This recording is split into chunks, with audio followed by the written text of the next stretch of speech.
മന്ത്രവാദി ആര് വന്നാലും കോഴിക്ക് കിടക്കപ്പുറതിയില്ല എന്നതുപോലെയാണ് ഇപ്പോൾ അച്യുതാനന്ദന്റെ മകൻ അരുൺകുമാറിന്റെ അവസ്ഥ. മലമ്പുഴയിൽ കോൺഗ്രസിന് പിന്തുണ പ്രഖ്യാപിച്ച എസിന്റെ മുൻ സഹായി സുരേഷ് കുമാർ സ്ഥാനാർത്ഥിയാകുമെന്ന അഭ്യൂഹങ്ങൾ കേട്ടതേയുള്ളൂ. ഇതാ CPM സംസ്ഥാന നേതൃത്വം എന്ന് പറഞ്ഞാൽ സർവശ്രീ പിണറായിയും MP ഗോവിന്ദനും മുഹമ്മദ് റിയാസും ഒക്കെ ചേർന്ന് തീരുമാനിക്കുന്നു അവിടെ എതിരെ അരുൺകുമാർ മത്സരിക്കട്ടെ.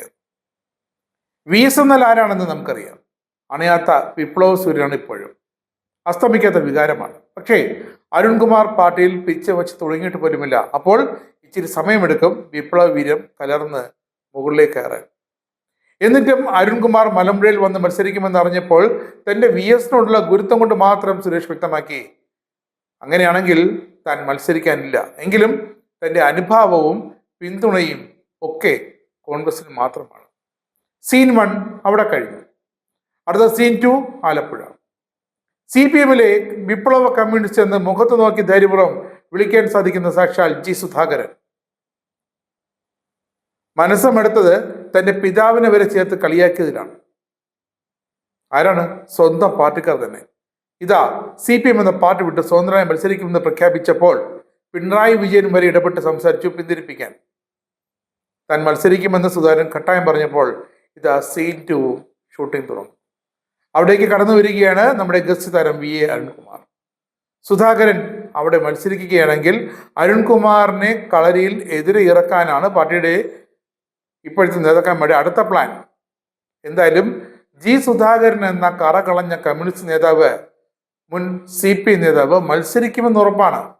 60 വർഷം നീണ്ട പാർട്ടി ബന്ധം ഉപേക്ഷിക്കുന്നുവെങ്കിലും ആരുടെയും പിന്തുണ തേടില്ല. മത്സരം പാർട്ടി സ്ഥാനാർത്ഥിക്കെതിരെ അല്ല, ഇനി സ്വതന്ത്ര നിലപാടായിരിക്കും. ഇനി ഒരിടത്തും പ്രസംഗിക്കാൻ പോകില്ലെന്ന് വരെ സുധാകരൻ തന്റെ നിലപാട് വ്യക്തമാക്കിയിട്ടും ചിലർക്കൊന്നും വീണ്ടും മനസ്സമാധാനമില്ല. കാരണം പുന്നപ്ര വയലാറടക്കം പ്രദേശങ്ങൾ പോലും ചിലപ്പോൾ സുധാകരനൊപ്പം ചാഞ്ഞേക്കാം. ഇടത് ആശയങ്ങളും ആദർശങ്ങളും ഉപേക്ഷിക്കില്ലെന്ന് പറഞ്ഞ സുധാകരൻ പാർട്ടി ജീവിതം നയിക്കുന്നത് തന്നെ വ്യക്തിഹത്യ ചെയ്തതെന്നും പാർട്ടിക്കാരങ്ങൾ ചെയ്തെന്നും ആരോപിച്ചു. സുധാകുരൻ എന്ന് പോലും പാർട്ടിക്കാർ തന്നെ വിളിച്ചു. തന്റെ അച്ഛന് വരെ ചില പാർട്ടി അംഗങ്ങൾ പറഞ്ഞു.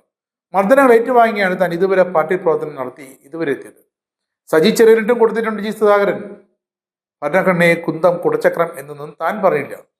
യഥാർത്ഥ പാർട്ടി രീതി പറഞ്ഞുകൊണ്ടേയിരിക്കും. ഒരു സ്ഥാനത്ത് എത്ര കാലം ഇരുന്നു എന്നല്ല, എന്തു ചെയ്തു എന്നാണ് നോക്കേണ്ടത്. 36 വർഷം പാർട്ടിയുടെ വിദ്യാഭ്യാസ കമ്മിറ്റി ചെയർമാനായിരുന്നു. 12 വർഷം 12 പാർട്ടി കോൺഗ്രസുകളിൽ കേരളത്തിന് വേണ്ടി സംസാരിച്ചു. ഒരു പാർട്ടിയിലും ചേരാൻ ഉദ്ദേശിക്കുന്നില്ല, ഒരു മുന്നണിയുടെയും ഭാഗമാകില്ല, വ്യക്തിഹത്യ ആർക്കെതിരെ നടത്തില്ലെന്നും സുധാകരൻ നിലപാട് വ്യക്തമാക്കുന്നു.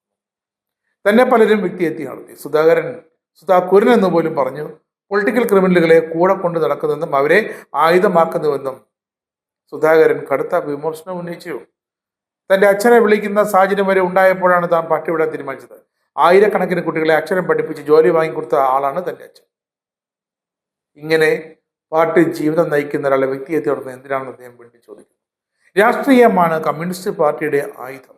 വലിയ പോരായ്മ പാർട്ടി നേതൃത്വത്തിന് ഇപ്പോൾ ഉണ്ടായിക്കൊണ്ടേയിരിക്കുന്നു. രാഷ്ട്രീയ ഇടിവ് കേരളത്തിലുണ്ടായി. നേതൃത്വത്തിന് ആവേശമുണ്ടാക്കാൻ കഴിഞ്ഞിട്ടേയില്ല.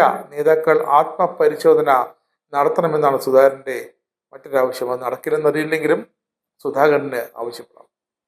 കമ്മ്യൂണിസ്റ്റുകൾക്ക് വേണ്ടത് ഗാന്ധിജിയുടെ ലാളിത്യമാണെന്ന് അദ്ദേഹം പറയുന്നു. വരുമാനത്തിൽ കവിഞ്ഞ സ്വത്ത് പാടില്ല. തനിക്ക് അഭിമാനത്തോടെ അത് പറയാൻ സാധിക്കും. ഒരുപാട് മർദ്ദനങ്ങളും ഗുണ്ടായുസവും ഒക്കെ അനുഭവിച്ചു. കമ്മ്യൂണിസ്റ്റ് പ്രത്യയശാസ്ത്രത്തോട് നീതി പുലർത്തി. ഒരു വർഗീയതയുമായി യോജിക്കില്ല എന്നും ദുരിതമനുഭവിക്കുന്നവരുടെ കൂടെയാകും താൻ.